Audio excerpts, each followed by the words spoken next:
No way.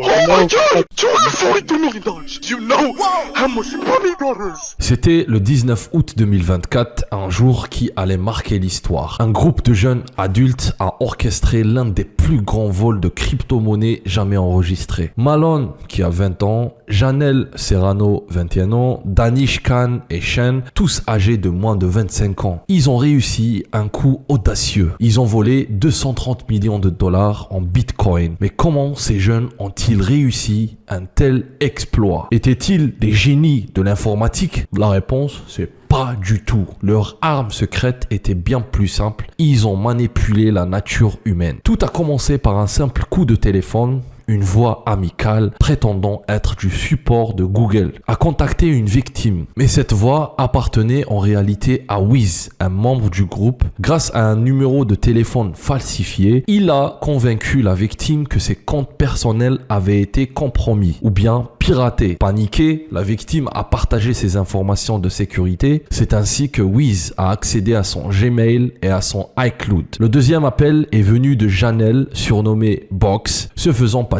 pour une employée de Gemini, la plateforme de crypto-monnaie utilisée par la victime. Elle a ajouté à la confusion. Sous pression, la victime a désactivé les paramètres de sécurité de son compte, donnant ainsi au groupe un accès complet. En quelques clics, une fortune en Bitcoin était transférée vers un portefeuille contrôlé par des voleurs. La situation ne s'est pas arrêtée là. Les voleurs ont demandé à la victime d'utiliser un logiciel de contrôle à distance pour sécuriser ses actifs. En réalité, cela leur a permis de voir et d'utiliser les clés privées de son portefeuille Bitcoin. En un instant, l'argent a disparu.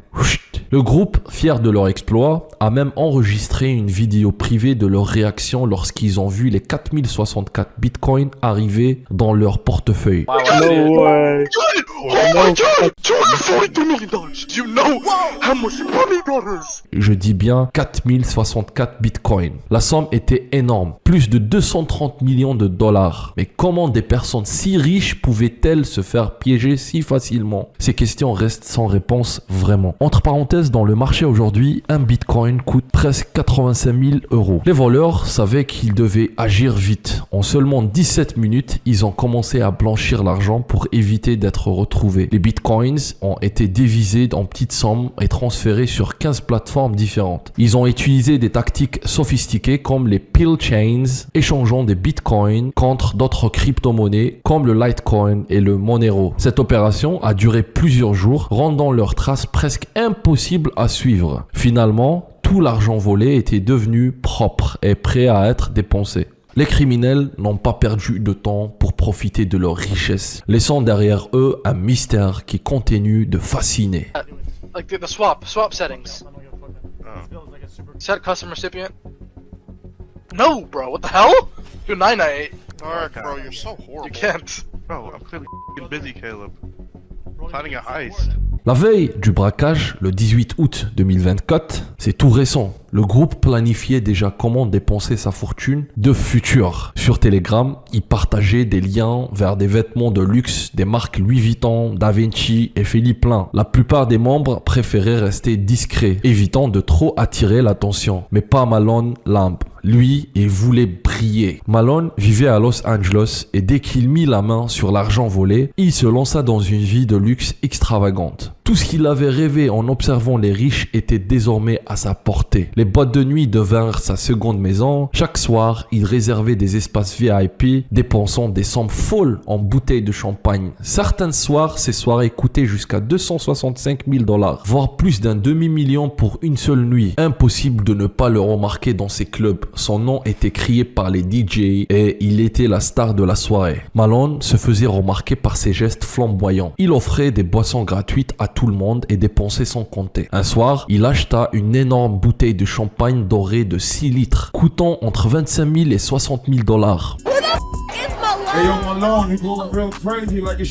Un autre soir, il donna un pourboire de 2000 $ au DJ et fit livrer toutes les bouteilles restantes du club directement chez lui. He even tipped me $2,000. When I tell you the amount of bottles he sent me that I took home brand new, everything sealed, brand new. Mais pour Malone, ce n'était jamais assez. Il voulait encore plus de luxe et d'attention. Et moi, je pense qu'il voulait vraiment beaucoup plus d'attention. Alors, il affréta un jet privé pour Miami, là-bas, et loua un manoir de 10 millions de dollars pour 62 000 dollars par mois. Ce manoir de rêve, situé en bord de mer, mesurait plus de 800 mètres carrés avec des plafonds de 8 mètres, 10 chambres, un jacuzzi immense, 2 portails imposants et un garage rempli de voitures de luxe. Mais quelle voiture! Malone transforma l'entrée de son manoir en un véritable showroom automobile. Il acheta des supercars, une Lamborghini Urus blanche, une Rolls-Royce noire, une Ferrari noire, une McLaren en carbone noir et bien d'autres. Même une Lamborghini rose qu'il offrit à son ex-petit ami pour tenter de la reconquérir, mais sans succès. Quel con! La liste des voitures semblait infinie, chaque véhicule étant plus extravagant que le précédent. Malone vivait dans l'excès, mais au fond, il cherchait toujours quelque chose, plus de reconnaissance, plus de pouvoir et un luxe sans limite. Et c'est souvent les personnes qui cherchent plus de reconnaissance, plus d'attention, ils ont vraiment des problèmes ici, au niveau de la cabeza. Bref, si Malone ne l'avait pas encore compris, il était toujours à la pointe de la mode. Il portait des pièces de créateurs haut de gamme comme Louis Vuitton et Da Vinci. Son style était très abusé, avec des vêtements incroyablement chers, comme une veste qui coûtait plus de 50 000 dollars. Après avoir gaspillé une grande partie de sa fortune dans les clubs et les voitures, Malone décida enfin d'investir dans des articles de luxe qui conserveraient leur valeur. Des bracelets en chaîne cubaine, sertis de diamants, des bagues en diamant pour chacun de ses doigts et même des lunettes ornées de pierres précieuses. Il acheta également une montre Richard Mille car une seule ne suffisait pas à son goût. Malone n'était pas seulement obsédé par lui-même, il montrait aussi un côté généreux. Il acheta 5 sacs qui coûtent très très cher, de marque bien sûr, et les distribua à des filles au hasard dans des clubs. L'une des chanceuses était une mannequin nommée Olivia Allen, je sais pas si vous connaissez. Broken in my bedroom because a man gave it to me in the club last night. This is your sign to go clubbing. Et une autre, la célèbre star de TikTok et des films pornographiques, Sky Brie, reçut aussi un sac, mais finit par dire qu'elle ne l'aimait pas. Pendant que Malone faisait tout pour se faire remarquer et afficher sa richesse, il attirait aussi le mauvais type d'attention. Et ses dépenses folles facilitaient le travail des autorités et des experts de blockchain pour le retrouver. Des enquêteurs suivaient de près les mouvements des fonds volés, chaque achat de voiture, chaque soirée en club et chaque article de luxe pointait vers sa récente fortune mal acquise. Plus Malone dépensait, plus il devenait évident qu'il était lié au braquage de crypto-monnaies. Malone pensait qu'il était intouchable, inarrêtable, mais en coulisses, les forces de l'ordre traçaient déjà les transactions liées au bitcoin volé grâce à l'analyse de la blockchain. Pire encore, ses complices Box et Wiz commirent des erreurs cruciales lors du blanchiment de l'argent. À plusieurs reprises, ils mélangèrent accidentellement les fonds volés avec leurs actifs personnels. Wiz, par exemple, laissa échapper son nom complet lors d'une capture d'écran et Box réutilisa ses adresses de dépôt, rendant les fonds plus faciles à tracer. Ces erreurs, combinées à des conversations enregistrées et des empreintes numériques, dessinèrent un tableau clair des activités criminelles du groupe. Les murs se refermaient lentement mais sûrement sur Malone et ses complices. À la mi-septembre 2024, le FBI et d'autres autorités avaient rassemblé suffisamment de preuves pour agir. Le 19 septembre, des agents fédéraux ont fait une descente dans le manoir de Malone à Miami. Il y fut arrêté, entouré de tous les luxes qu'il avait achetés avec la fortune volée. Le contraste était saisissant. Malone, qui avait vécu comme un roi pendant un court moment, était maintenant menotté et emmené par les autorités. Plus de 9 millions de dollars en fonds volés furent gelés et 500 000 dollars furent déjà rendus à la victime. Cependant, une grande partie de l'argent volé restait dans des portefeuilles de crypto-monnaies. Au moment de l'arrestation, 21 millions de dollars liés à Box étaient encore dans un portefeuille, tandis que Wiz, alias Virgil Tao, avait environ 39 millions de dollars dans son compte. De plus, 4 millions de dollars appartenant à Malone se trouvaient dans un autre portefeuille. Mais qu'en est-il de tout ce qu'il avait acheté? Les voitures, les soirées en club, les jets privés et tous les objets de luxe. Lorsque des criminels achètent des biens de luxe avec l'argent volé et qui sont ensuite arrêtés, le gouvernement intervient pour saisir ces biens grâce à un processus appelé confiscation des biens. Cela permet aux forces de l'ordre de prendre possession de tout ce qui a été acquis avec des fonds illégalement obtenus. comme des voitures, des maisons ou des bijoux coûteux. Une fois saisis, ces biens sont généralement mis aux enchères. L'argent récolté est utilisé de deux manières. Une partie sert à indemniser les victimes et l'autre peut couvrir les coûts de l'enquête et les procédures légales. Si la victime a de la chance, elle peut récupérer 50 à 65% de ses pertes après les frais administratifs. Dans le cas de Malone, 3 des voitures qu'il avait achetées, une Lamborghini Urus modifiée, une autre Lamborghini et une Porsche 911 GT3 RS furent transportées à Los Angeles après son arrestation. Ces voitures furent repérées par un célèbre YouTuber spécialisé dans des voitures de luxe, EFF Sport. Cependant, elles présentaient des dommages visibles. La Revuelto semblait avoir embouté l'arrière de la Porsche, ce qui réduirait considérablement leur valeur lors de la mise aux enchères. Le même sort attendait les vêtements, les bijoux et les lunettes de créateur que Malone avait achetés. Ces articles de luxe, bien que dépréciés, avaient encore une certaine valeur. Les montres haut de gamme,